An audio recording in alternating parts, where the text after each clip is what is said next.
What's up, guys? This is Boni underscore Nyaga, and new year, new things. Hii mwaka tunataka kuwa content creators. So welcome to my channel. Well, kind of.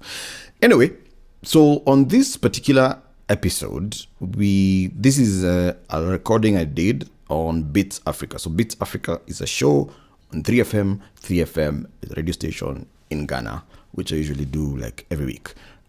This week it's usually hosted by Della, but Della is on holiday. Okay, Della, where are you? Where are you, Della? Anyway, but standing in was Rashad and Grace, and we had an amazing conversation about the New Year's, what's been happening in Kenya in the New Year's, Kenya and East Africa generally, and also that particular episode we were focusing on Nigeria. So check it out. Hi, Boni. Yes, I can hear you very well. Okay, I'm glad you can hear me. So what's up? How is it going? Going is great. Nairobi, we've gotten into the new year pretty well, so we are easing into it. A lot of positivity. Okay, so we are exploring Africa. Like we say, it's all exploring of Africa on BEATZ Africa. So what's going on? So, of course, the New Year's was ushered in. Of course, we had a big festive time here in Kenya. Lots of performances going on. Lots of Nigerian artists actually performed during that whole festive season. I was personally with CK. Ruga was around, and a lot of other Nigerian artists that were there during this whole festive season.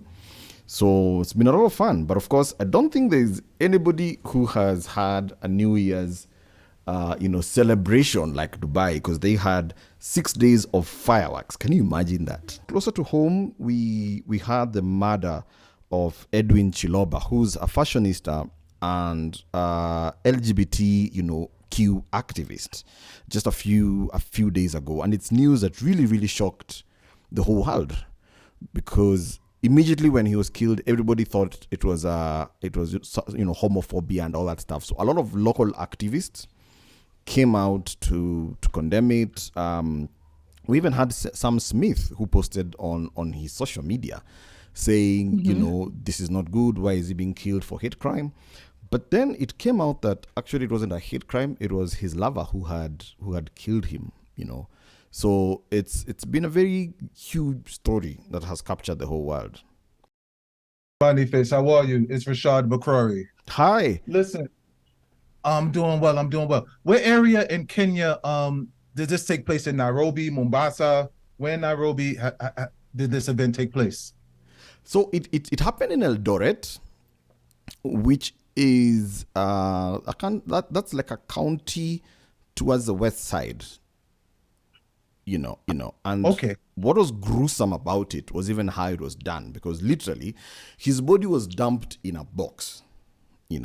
A car just showed up near the police station, dumped a box with his body inside, and it was really, really gruesome. The videos were going around the internet, so it's been a big story. I personally have a boycott against watching Black African bodies on the internet. I feel like we don't see, other races' bodies on the internet, but we see our own, even from me being Black American. Do you know the legal laws of homosexuality in Kenya? Yes, actually, the laws are quite harsh, because in Kenya you can get 14 years. If you're convicted of being gay, you can actually get 14 years. So it's a big thing, and there's been a huge push from even when Barack Obama was around. That time it was President Uhuru and Barack Obama. There's been that narrative from the West, pushing Kenya and generally pushing Africa to accept homosexuality. So that's the thing. But I think also what has made this case sort of unique is initially everybody thought it was a hate crime. but actually Yeah. it came out to be, a crime of passion because he was actually killed. At least right now, the main suspect is actually his boyfriend. Passion crimes. You can actually get away with that in the United States if you can prove it.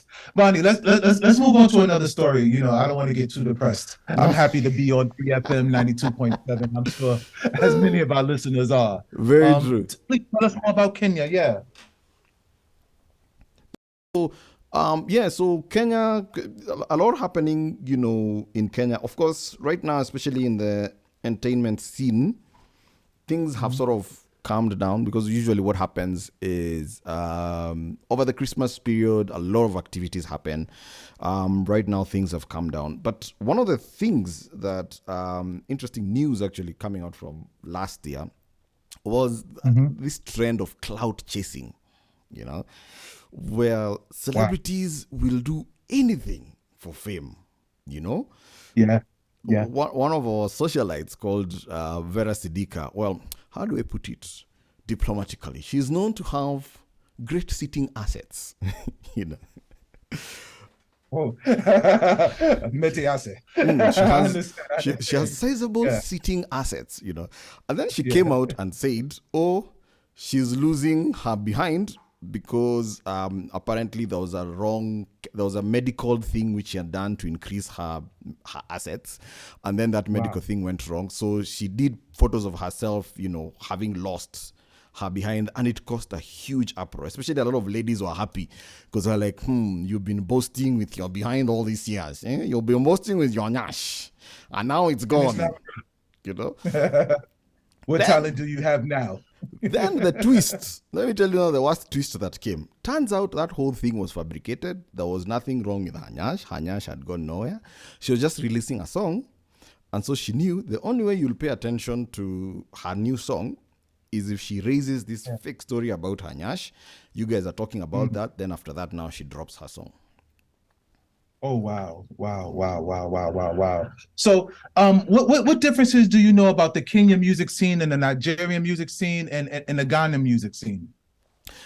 Interesting story. I was in Dubai a few months ago. We were there with a whole bunch I'm sorry, you mentioned Dubai. That's where they get a lot of Nash surgeries. Yeah.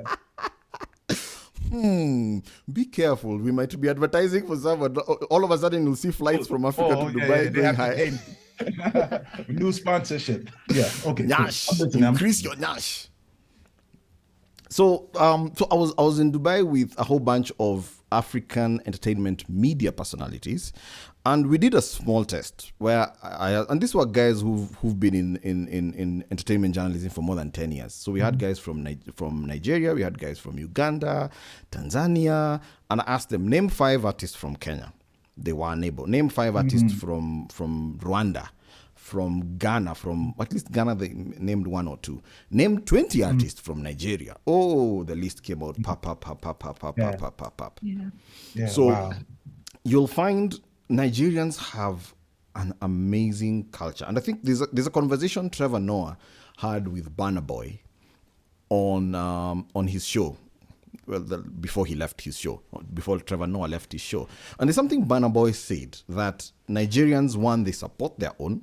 Like even Nigerians in the diaspora, they'll go to a club and they'll be like, hey, Oga, play me some Nigerian songs or else we are leaving, And if a Nigerian artist is doing a tour maybe in the US, you'll find a lot of fellow Nigerians will just show up, and Nigerians have mastered the art of exporting their culture. I understand. There's one East African artist that I actually know in person, and I'm blessed to know him. I'm a big Eddie Kenzo fan. I met him in Harlem, New York City, and he's been inviting me out to Uganda. He's been inviting me out to Uganda, so I look forward to when I come visit you in Kenya to cross over to meet Eddie Kenzo out in Uganda. Yeah, Ugandans doing great. Eddie Kenzo, you have the likes of Chameleon in Uganda who've been doing amazing stuff. But yeah, Eddie Kenzo is one of those artists, even among Ugandan artists, I think he's one of those artists who's been able to do a lot of crossover and, penetrate other markets, Wow. In East Africa also, Diamond okay, let me say Diamond and the whole Wasafi crew, really. Because from that mini research that we did, we found out, in fact, Wasafi have really also mastered the art of packaging themselves and exporting their culture across Africa and also across the world. Do you have any other stories you want to share? Yes. So, Boniface, we are 1 week into the new year. So I would love to know, what is Kenya looking like? What are some of the events that are underway? Okay. So like I said, right now, typically in Kenya, the new year, people sort of ease into it. So nothing much happens the first month. Mostly at this time, people get back to studio, do first of all rest, because a lot of guys do heavy touring, heavy concerts and stuff. So people take, in fact, a lot of people in the music industry, they take January like their rest month. So nothing, I wouldn't say nothing much happening. I think right now people are just looking forward to the year, what's coming up. And there's an article which I did. There's an article which I did, which I usually look forward to what's going to happen this year. And one of the things that we're saying that this year there's going to be a lot of shifts. We're expecting a lot of shifts in the local industry. The reason for that is, of course, digital is here with us. And so what is happening is there's some of the younger artists are really, really taking up digital, and they are sort of scaling up and leapfrogging themselves so quickly and taking over some of the guys who've been there a bit longer and are not taking maximum, pool of the internet. Something very simple is there's a dancer called Moya David, came up literally last year. And so this guy has a very interesting thing where he surprises people with a dance. So he comes, surprises you with a dance, and then pops up flowers. And he was a major hit the whole of last year, and he's done a lot of tours. I mean, right now I think he's in Dubai, he was in Qatar. He does a lot of those tours, just going around the world, surprising people with his dance. And so there's even people like Aziad, who also a dancer. So we're having that interesting surge in Africa, and even when you look at guys like Ruga and some of the and CK, some of these new acts that are coming up and really dominating the industry, they're being flown up by TikTok. So one of the trends that we're seeing is anyone who's able to maximize the digital space is sort of picking up. So I think right now the industry is sort of in a reset. Guys are analyzing what happened last year, what are some of the opportunities are coming up, what are some of the threats that are coming up. I have a question. You see Nigerian artists blowing up on Instagram. You see Ghanaian artists blowing up on social media.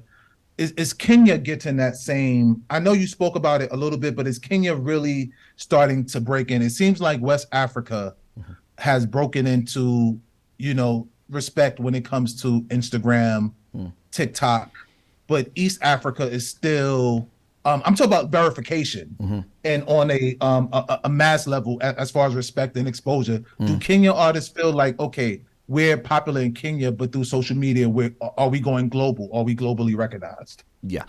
So that now brings me back to that conversation I was having with All African. And I think it's more of an African issue. You'll find Nigerians have a good way of exporting their culture, even on social media.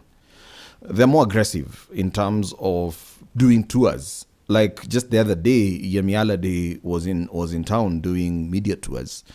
Every so often, if you just go on your Twitter feed, you'll find there's this artist who's around who's doing a meet and greet, So, and I run a marketing agency and we do music PR. And I'll give you for a fact, most of the top music marketing firms in Nairobi have their clients in West Africa. And most of their clients are actually West Africans and Nigerians specifically, and Ghanaians also a little bit. So you'll find when it comes to exporting, and there's what we call market entry, trying to break into a new market. Because it's when you're breaking into a new market, you're like a new artist. So you literally have to start from the ground. You do your media tours, you come to town, maybe you do a few performances at the top clubs, distribute your songs to the DJs. Right.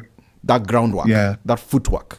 So you'll find Nigerians mostly, and also Ghanaians, because I've worked with a couple of Ghanaians, like Twins Don't Beg when they were in town. And Boniface, let's set up the workshop. We can charge, make some money and teach social media marketing and management. Don't give up all the good information right now. We'll do that. Thank you. Okay, yeah. Come on, it's hot out here. Thank you for coming on. We look forward to speaking to you, again real soon. Thank you for all you do every week for BEATZ Africa, and we look forward to having you again. Awesome. Yeah. Okay, everybody. We're coming back soon with our Nigerian guest that's going to really teach us a lot about Nigerian culture and tradition. Enjoy some more of this beautiful, wonderful Nigerian music. We'll be back, 3FM, 92.7 FM. 92.7 3FM. Your urban lifestyle radio.